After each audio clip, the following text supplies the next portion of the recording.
Olá, muito bom dia para você. O Record News Rural de hoje está no ar a partir de agora. Olha, o Brasil deve produzir mais grãos na próxima safra. De acordo com a Conab, a alta será de 1%. Com o aumento estimado na área a ser plantada na próxima temporada, passando 81,74 milhões de hectares para 84,24 milhões de hectares, a produção de grãos deve aumentar aproximadamente 1%. Os dados foram divulgados pela Conab na 13ª edição da Perspectivas para a Agropecuária 2025-2026. Com isso, a produção, que deve ser de 350,2 milhões de toneladas nesta temporada, passará a ser de 353,8 milhões de toneladas na próxima safra. Um novo recorde para o setor. Esse resultado extraordinário, esta possibilidade de um novo recorde agrícola, nos dá uma tranquilidade para o abastecimento interno, colocar nas prateleiras dos supermercados alimentação com preço justo para quem consome, mas dá também a tranquilidade para a nossa economia, para a nossa balança comercial. Vamos continuar exportando muito e vamos garantir o abastecimento para países do mundo que dependem da produção do Brasil. Para a soja, principal produto cultivado no país, o aumento da produção deve ser de 3,6%. A estimativa é de 177,67 milhões de toneladas colhidas na safra 2025-2026. O crescimento é reflexo do aumento da área semeada para o grão e da recuperação de produtividade no Rio Grande do Sul. Se os números se confirmarem, o Brasil deve alcançar mais um recorde produtivo, reforçando a posição do país como o maior produtor mundial do grão. A boa rentabilidade e a possibilidade de venda antecipada da produção também tem impulsionado a expansão de área de cultivo de algodão e, consequentemente, a estimativa de produtividade. A safra recorde tem, primeiramente, a força do homem e da mulher do campo. Nós temos uma agricultura excepcional, temos uma estrutura agrícola muito importante, nós contamos na safra que estamos em curso com um bom clima. Com a presença do governador Romeu Zema e da senadora Tereza Cristina, acontece em Belo Horizonte o Congresso Nacional da Carne. O futuro da carne bovina brasileira, as tendências de consumo, a qualidade do produto e o mercado no Brasil e no mundo foram debatidos no Conacarne deste ano.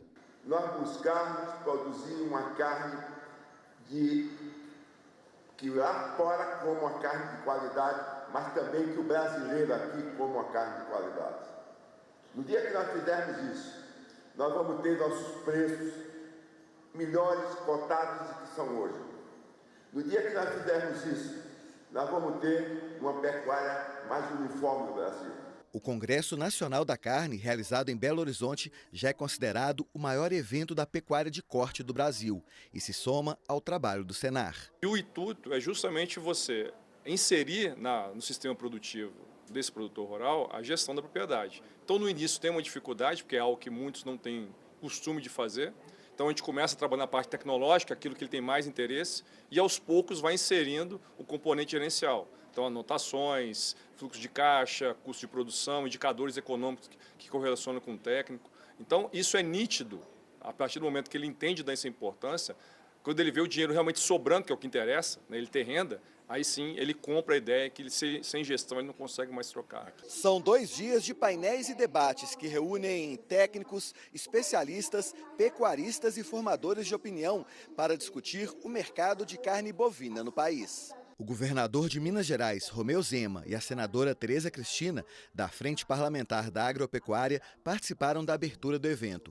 O objetivo é divulgar novas práticas produtivas e reforçar a imagem da carne brasileira como sustentável e competitiva. Vamos ocupar mercados de países que estão, Estados Unidos com 70, 71 respeitosamente, de idade média dos produtores rurais e a União Europeia mais. E aqui menos de 50. Então, nós temos um potencial gigantesco de crescer para fazer bem para todas as pessoas, mesmo aquela que não tem a terra nem debaixo da unha. A produção de abacaxi tem ganhado cada vez mais destaque no município de Campos, no Rio de Janeiro, sendo uma das principais culturas na agricultura regional. O cultivo da fruta movimenta cerca de 400 milhões de reais por ano, gerando emprego e renda para milhares de famílias.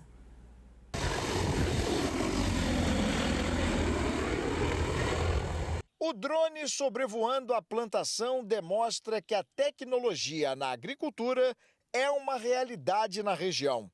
Um exemplo é o abacaxi, cultivo cada vez mais comum no norte fluminense. É considerado um dos principais expoentes do ambiente rural do município de Campos. O cultivo de abacaxi ganha espaço estratégico, fortalecendo a economia local e a cadeia produtiva regional. Este produtor já está conectado às novas tendências. Hoje em dia tem a dificuldade de você conseguir mão de obra para exatamente estar fazendo um serviço, para acompanhar um trator com implemento agrícola, pessoa, né, se você conseguir a máquina costal, essa quantidade de pessoa para fazer o serviço. A produção se concentra na Baixada Campista. O objetivo atual é o reconhecimento do abacaxi do norte fluminense por meio de uma indicação geográfica, o que pode fortalecer a cadeia produtiva e valorizar o produto. Para se ter uma noção, nos últimos 5 anos, a área plantada de abacaxi aumentou 600%. A utilização de novas técnicas de plantio e irrigação trazem resultados cada vez melhores. Ter o uso da tecnologia a favor do serviço, o resultado é satisfatório. Um serviço que você levaria aí um dia, você em meio dia de serviço consegue fazer com uma equipe reduzida, apesar de que o drone é um investimento alto, né? Que você tem um drone, você tem um equipamento para transportar, então você consegue estar fazendo um serviço em tempo hábil e ter resultado.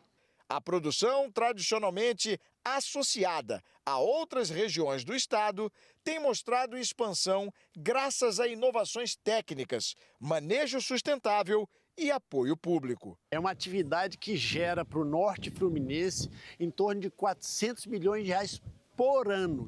Hoje já os grupos, a Associação de Produtores de Abacaxi do Norte Fluminense tem trabalhado com a identidade geográfica e realmente nós temos um dos abacaxis considerados os melhores do país e é um grande gerador de emprego e renda e que vai avançar muito na qualidade e por isso que a automação é fundamental nesse avanço, vai ajudar muitos produtores. Gerando emprego e renda para centenas de famílias, os agricultores vêm se especializando cada vez mais nessa área de plantio de abacaxi, usando tecnologias no campo, além de produtos que controlam as pragas. Quando a gente usa essas tecnologias a favor da cultura, a gente consegue produzir mais e a gente alcança a produtividade esperada. E quanto mais a gente produz, a gente agrega mais valor. Com foco na qualidade de casca, sabor e teor de açúcar, atendendo aos padrões de mercado, o secretário reforça que divulgar técnicas relacionadas à produção de abacaxi no município, como a automatização de lavouras com uso de drones e tecnologia de última geração, aumentarão ainda mais a produção e reduzirão custos. A automação é fundamental, a mão de obra tem diminuído muito, né? A eficiência no uso, a redução do custo, a eficiência na aplicação de agroquímicos é fundamental para baixar custo, para reduzir o nível de dano provocado por uma aplicação mal resolvida. O uso de drone é uma técnica que tem que usar, então todo esse movimento é muito bem-vindo. E uma espécie muito comum em biomas como o Cerrado e a Mata Atlântica ajuda a mudar o cenário e a colorir também as cidades. Com o inverno chegando ao final e a primavera se aproximando, o ipê rosa se destaca ao deixar as ruas mais bonitas. A gente nem precisa dizer muito, basta andar pelas ruas da cidade para sentir que algo está diferente. O céu continua claro, o ar segue seco e o calor persistente. Mas de um dia para o outro, o que era apenas um galho virou cor. As copas dos ipês explodiram, flores por cima, flores por baixo, flores para todo lado. Essa é uma característica das espécies, né? O ipê, a gente tem diversas espécies no país, é uma planta nativa da região da América Latina, de maneira geral, concentrado mais no Brasil, mas essa concentração da florada no inverno é justamente uma característica da espécie. Por aqui, o ipê rosa é o que mais aparece. Mas por quê? O ipê rosa, as espécies de ipê rosa, assim como de amarelo e branco, são espécies de ocorrência natural no bioma Mata Atlântica. Tá? Então, não existe uma condição que favoreça o desenvolvimento do IP rosa, tá? A gente tem de todos um pouco. O que acontece? Nesse momento, a gente está num período de maior intensidade de florada do IP rosa. Talvez seja por isso. Depois da flor vem o fruto. Lá de cima elas soltam sementes que podem viajar quilômetros levadas pelo vento ou pelas asas de um pássaro. É o ciclo natural do IP. Florir, cair, voar e começar de novo. Os frutos dos IPs têm uma característica de produzirem sementes que a gente chama de sementes aladas, né? Ou seja, sementes com asas, tá? Então essas sementes, ela tem potencial para se dispersar por longas distâncias, porque elas são fininhas, levinhas, né? E o vento vai carregando ela e dispersando ela por diferentes áreas, né? Os animais também, principalmente quando a gente fala da polinização, né? Que a gente tem como principais polinizadores do IP as abelhas, os beija-flores, né? Então, essas espécies são muito importantes, porque sem polinização não tem fruto, sem fruto não tem semente, então a gente precisa muito das espécies aí. A florada dos IPs dura poucos dias, mas deixa esse rastro maravilhoso. É como se deixasse um bilhete escrito: eu estive aqui. Os IPs passam boa parte do tempo ali, quase invisíveis, no meio da paisagem. Mas quando chega a hora, eles roubam a cena. E talvez essa seja a maior beleza deles, saber exatamente quando florescer. Ela é uma espécie que perde as folhas no período do inverno, e quando ela perde essas folhas, ela vai emitir esses botões florais, né? Essas inflorescências, e vai florescer tendo destaque na vegetação. Essa florada, ela acontece especificamente estimulada pelo período de estiagem, pela seca, né? Esse período de seca influencia um estresse na planta e vai fazer com que ela emita os botões florais, tá? Quanto mais severo for esse estresse hídrico, né, essa falta de água, mais exuberante a gente vai ver aí a floração dos IPs. É isso, vamos ver então como fica a previsão do tempo para essa sexta-feira em todo o Brasil.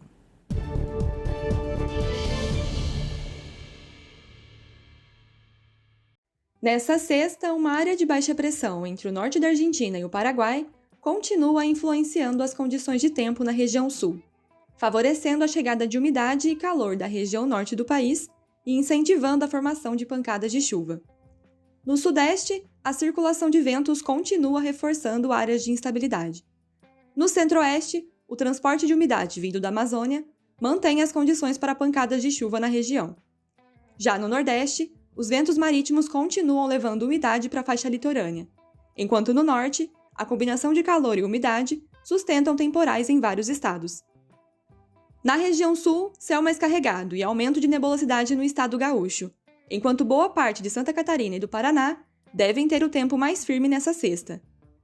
No sudeste, a nebulosidade fica mais presente no Espírito Santo, Zona da Mata, Triângulo Mineiro e sul de Minas, e o tempo deve ficar mais aberto em São Paulo e no Rio de Janeiro. Na região central do país, nuvens mais carregadas no Mato Grosso e no sudeste de Goiás. No nordeste, a nebulosidade se concentra na faixa leste entre a Bahia e Rio Grande do Norte, além de Salvador, e o interior continua com céu mais limpo. E no norte, nuvens carregadas predominam no Amazonas, Roraima e sul do Pará. Pancadas de chuva moderadas a fortes no Rio Grande do Sul são esperados para essa sexta, com risco de temporais isolados e eventuais quedas de granizos no estado gaúcho. No litoral do Paraná e de Santa Catarina, também podem ter alguns chuviscos. No sudeste, pancadas de chuva com atenção no Espírito Santo e entre o Triângulo Mineiro e o sul de Minas, que podem ocorrer de maneira forte e mais localizada. Possibilidade de chuva também no centro-norte de Mato Grosso, de moderada a forte intensidade, e de chuva isolada no norte de Mato Grosso do Sul, centro-sul de Goiás e no Distrito Federal, com risco de pancadas fortes ao longo da tarde. No nordeste, chuvas fracas a moderadas entre o litoral da Bahia e do Rio Grande do Norte, e atenção entre Ilhéus e Porto Seguro. E no norte, os temporais ainda continuam no Amazonas, Roraima, sul e sudoeste do Pará, Acre e Rondônia, com chance de chuva fraca no litoral do Amapá e em algumas áreas do oeste do Tocantins. Em grande parte do Nordeste, Goiás, Minas, norte de São Paulo e sudeste do Tocantins, são esperadas rajadas de vento entre 40 e 50 km por hora. No Rio Grande do Norte e entre o litoral norte do Rio de Janeiro e sul do Espírito Santo, rajadas que podem chegar até os 70 km por hora. No interior do Nordeste, parte do Tocantins, entre Mato Grosso do Sul, São Paulo e Paraná, além do extremo nordeste de Goiás, a umidade relativa do ar fica em atenção, e o destaque é para áreas do sul do Piauí, Maranhão, oeste da Bahia, interior paulista e norte do Paraná, além do extremo leste do Tocantins e sudeste de Mato Grosso do Sul, onde os índices de umidade podem chegar até os 12%. Já em relação às temperaturas, a sexta-feira será de bastante calor em grande parte do Brasil, devido à atuação de uma onda de calor no país. Tocantins, Goiás, Mato Grosso do Sul, sul do Maranhão e do Piauí, além do oeste de Minas, São Paulo e noroeste do Paraná, terão temperaturas com 5 graus ou mais acima da média. Cuiabá e o noroeste de Mato Grosso do Sul passam para a área em laranja, onde o calor também se mantém, e as temperaturas devem ficar entre 3 a 5 graus acima da média. Máximas de 28 graus em Porto Alegre, 32 em São Paulo, 30 em Belo Horizonte, 29 em Salvador, 35 em Goiânia e em Cuiabá e até 36 graus em Palmas. As exportações do agro somaram em agosto 14 bilhões e 290 milhões de dólares, uma alta de 1,5% em relação ao mês anterior. O volume embarcado aumentou 5,1%, o que compensou a queda nos preços médios internacionais. Para analisar esses dados e explicar como isso impacta a economia nacional, a gente fala agora com o professor da FGV Direito Rio e da Escola de Economia da FGV em São Paulo, onde também lidera pesquisas de projetos sobre clima e transição verde. Daniel Vargas, muito bom dia. Bom dia, Ingrid. Um prazer falar com você e com os telespectadores. Bom, o prazer é sempre nosso e é importante nesse momento a gente entender o que aconteceu no mês, o que está acontecendo e ainda a gente vai falar do que pode acontecer. Esses números representam o que para a economia brasileira? Uma mensagem muito positiva, Ingrid. No momento em que a gente vive tensões geopolíticas internacionais, um tarifaço que veio com muita força, imposto pelos Estados Unidos, existiu receio que isso tivesse um impacto imediato, sobretudo sobre a área de produção de alimentos brasileira. Mas o que os números, de maneira até surpreendente, têm indicado é exatamente o contrário. Um setor que vem passando não apenas bem por essa tensão e instabilidade, mas, na verdade, aumentando a sua produção, produtividade, embarque e acesso a mercados. Então, por exemplo, os dados sugerem que nós tivemos uma produção recorde esse ano, de soja, de milho e algodão. A soja aumentou em 13%, o seu resultado de produção, milho, mais de 20%, algodão, quase 10%. O embarque desses produtos e a nossa exportação também aumentaram em níveis recordes. A soja, mais de 16% em relação a agosto de 2024. A carne bovina, tão falada, mais 23% em relação ao ano anterior. E o milho, mais 12,9%. Tudo isso sinaliza que a gente vem com uma estrutura de produção, de venda, de organização do setor muito bem constituída ao longo dos últimos anos, o que nos dá uma espécie de margem, de capacidade de nos adaptar para compensar prejuízos em um setor ou em um mercado, vendendo para outros. Aliás, ao longo dos últimos anos, o Brasil bateu recordes na abertura de mercados comerciais. E agora, justamente com esse freio nas vendas para os Estados Unidos, a China se afirma como uma grande compradora. As vendas para a China aumentaram em 33% e tem puxado essa demanda do setor, mas também temos assistido a um crescimento muito significativo das vendas brasileiras para o México, onde quase dobramos o que vendemos para lá, para o Egito e para vários países da Ásia. Então, a mensagem por hora é de cautela, dada a situação geopolítica internacional, mas também de um certo otimismo de que o setor continua a crescer.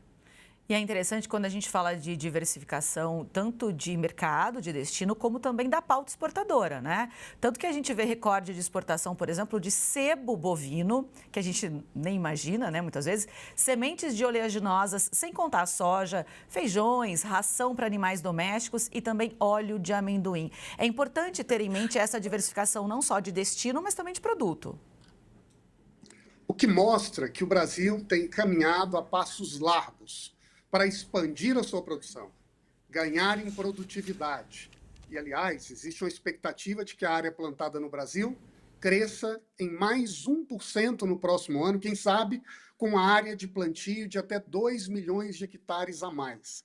Mas, voltando para o tema, também temos ganhado muita projeção diversificando aqueles produtos que a gente vende para o mundo, com recorde atrás de recorde, e também de destinos desses produtos brasileiros, o que só contribui para que a economia brasileira como um todo se torne, na palavra que está hoje no jargão popular, mais resiliente, mais capaz de passar por esses percalços que fazem parte da rotina e da história de qualquer mercado, compensando perdas de um lado com ganhos do outro. E quando olhamos o balanço como um todo, as expectativas e projeções é de que isso só continue a avançar. É interessante porque ontem mesmo a gente falou, né, aqui sobre a redução da exportação de cafés especiais para os Estados Unidos. A gente percebe, né, de uma maneira geral, muitos produtos que estão na lista de tarifados e não de isentos sentiram. Mas essa abertura de mercado é importante e a destinação e identificação de outros mercados, de outros tipos de consumidores para pulverizar essa entrega. E o caso do café talvez seja um exemplo de como nós temos agora vendido uma boa quantidade do produto para outros países, em alguns casos de maneira até inusitada, como a Colômbia, que é um competidor brasileiro, mas que começa a expandir a sua compra de café brasileiro, em parte para consumir em casa, em parte para processar, industrializar e revender, inclusive para os Estados Unidos. Não seria uma triangulação, segundo se comenta, mas um processamento e transformação do produto que seria autorizado pelos parâmetros internacionais. Do mesmo modo, a gente vê com outros produtos e atividades na economia brasileira. O que caracteriza o agro agora, não apenas como um setor marcado por 2 ou 3 commodities, 2 ou 3 parceiros comerciais, mas um setor amplo, diverso e que cada vez mais atende à demanda do planeta. À medida em que a população do mundo aumenta, as demandas dos consumidores por bens de qualidade também aumentam, o Brasil se afirma cada vez mais como um parceiro seguro, confiável, com bens de qualidade sustentável. E produzindo cada vez mais, né? A Conab ontem mesmo divulgou um novo recorde, a previsão de um novo recorde para a safra 2025-26. Vale lembrar que a 24-25 ainda está acabando, mas já tem uma previsão para 25-26, né? Com crescimento de 1% em relação a essa safra que já é recorde. É impressionante, não é, Ingrid? A gente olha para a história da produção no agro e muita gente acha, não, isso foi sorte, ou olha, cresceu até aqui, mas não vai continuar. E ano após ano a gente quebra recorde. Não é na margem, não. Quebra o recorde de maneira muito clara e decidida. Então vamos bater recorde da quantidade de grãos que são colhidos no Brasil, batendo uma marca de 350 milhões de toneladas colhidas no país, recorde de soja, recorde de milho, recorde de algodão, recorde de segunda safra, recorde de produção e que só continua a crescer. No próximo ano, dado o fato que nós temos um cenário do crédito duro, não é? Com um plano safra que talvez não tenha sido muito generoso, com a taxa Selic nas alturas, o que encarece a vida do produtor, ainda assim, as expectativas do governo é que nós, outra vez, batamos um recorde de produção. Existem explicações diversas para isso, mas um dos fatores mais convincentes é o fato de a gente agora ver o Rio Grande do Sul, digamos assim, voltando para o jogo. Depois de uma crise de seca dura em 2023 e uma crise de enchente histórica que provocou um prejuízo de 3 bilhões de reais em uma década para o setor e a agricultura no Rio Grande do Sul se recuperar, agora em 2025, a expectativa é que o Estado volte a plantar, expandindo a área e contribuindo para o Brasil como um todo. É importante a gente ressaltar aqui que a gente fala sempre de recordes, estamos falando, na verdade, dessa projeção recorde para o ano que vem, mas a produção brasileira não é que está tudo bem, não. Ela enfrenta gargalos, né, tanto como você já mencionou aí, com relação a crédito, com relação também à logística, armazenamento. Esses gargalos, eles existem e, apesar disso, nós temos essa expectativa de produção.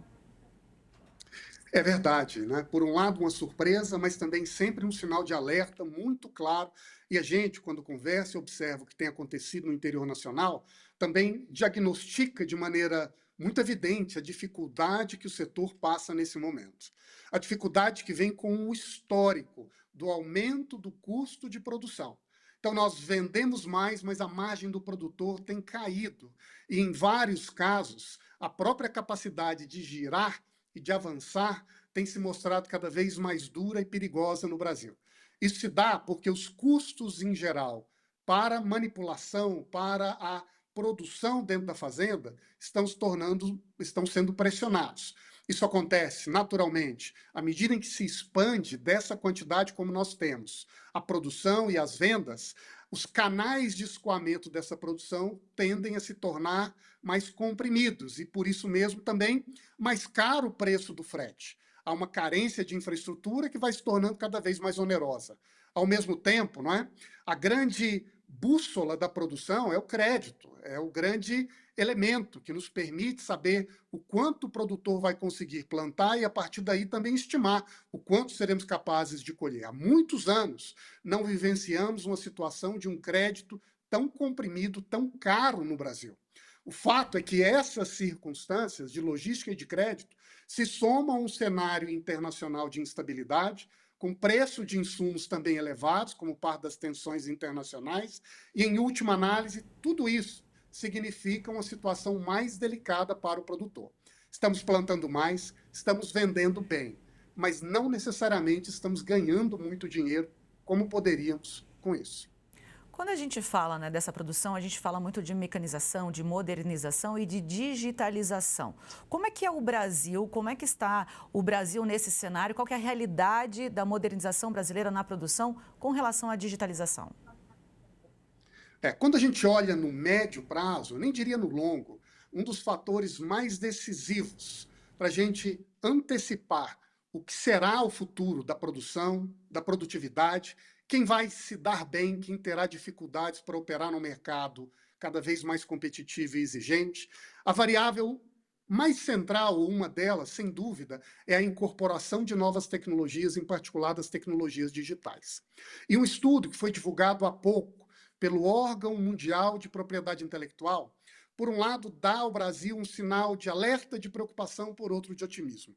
O sinal de alerta é que nós temos caído na nossa posição global, no ranking de inovação, que inclui, entre outros elementos, a submissão de registros de patente, que é justamente essa propriedade intelectual sobre um bem que, em seguida, é incorporado dentro da economia. Ocupamos hoje a posição de número 52, éramos o primeiro país da América Latina, agora caímos para a segunda posição, perdendo espaço para o Chile. Por outro lado, na realidade brasileira, o setor que vem mostrando uma liderança cada vez mais firme na inovação digital é o agronegócio. Então, se olharmos apenas para a competição entre países no ranking de patentes de inovação no agro, olhando para a sustentabilidade, somos o 9º país do mundo e temos crescido.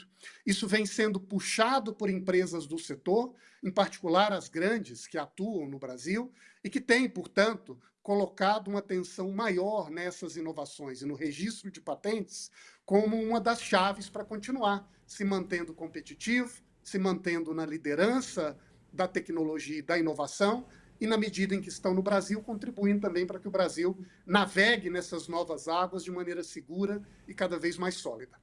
Uma marca importantíssima, né? Quando a gente fala que o Brasil, historicamente, exporta matéria-prima, importa o produto acabado, digamos assim. Quando a gente está, digamos, exportando patentes, exportando tecnologia, desenvolvendo isso para melhorar a nossa produção e também mostrando que a gente sabe plantar, sabe colher, sabe desenvolver essas tecnologias, é um resultado muito interessante. Muitas vezes há a tendência de a gente segmentar e hierarquizar setores. E muitas vezes, em um debate intelectual popular, se costuma dizer que o futuro é a indústria, os serviços é pior e lá atrás está o agro. Mas quando a gente começa a esmiuçar a realidade de cada setor, o que a gente percebe é que, na verdade, o agro brasileiro é uma verdadeira indústria a céu aberto, que consolida dentro de si tecnologias cada vez mais avançadas, que contribuem para a nossa produtividade histórica, produzindo cada vez mais em uma área relativamente menor. Mas, ao mesmo tempo, na medida em que inovações, softwares e a digitalização avançam, a gente também começa a perceber que a indústria é um pacote de serviços consolidados, que, em última análise, são aplicados no agro brasileiro. E, portanto, essa distinção entre agro, indústria e serviços é um critério analítico e não uma exposição real da competitividade e da força de um setor. E é no agro brasileiro onde as grandes inovações na área digital e, portanto, de serviços, são incorporadas na maneira tecnológica, abraçadas e implementadas no setor. Agro brasileiro, portanto, é indústria, é serviços e é fronteira que exemplifica como o Brasil pode avançar, dando sinais, inclusive, para outras áreas da economia, de como é possível, em um país tropical, competir na liderança internacional na fronteira tecnológica. Porque vale lembrar, né, professor, que quando a gente fala de agropecuária, a gente está falando dentro da porteira. Quando a gente fala de agronegócio, a gente está falando de todos os setores que envolvem essa produção, seja a indústria, seja o advogado, o desenvolvedor de tecnologias. É um escopo muito grande, né, para ser avaliado e para caber dentro de uma caixinha. Professor, muitíssimo obrigado pela sua participação e pelas suas explicações, mais uma vez. Eu que agradeço, sempre um prazer. Obrigada. E assim a gente encerra essa edição do Record News Rural de hoje. Muito obrigada pela sua companhia. Até a próxima.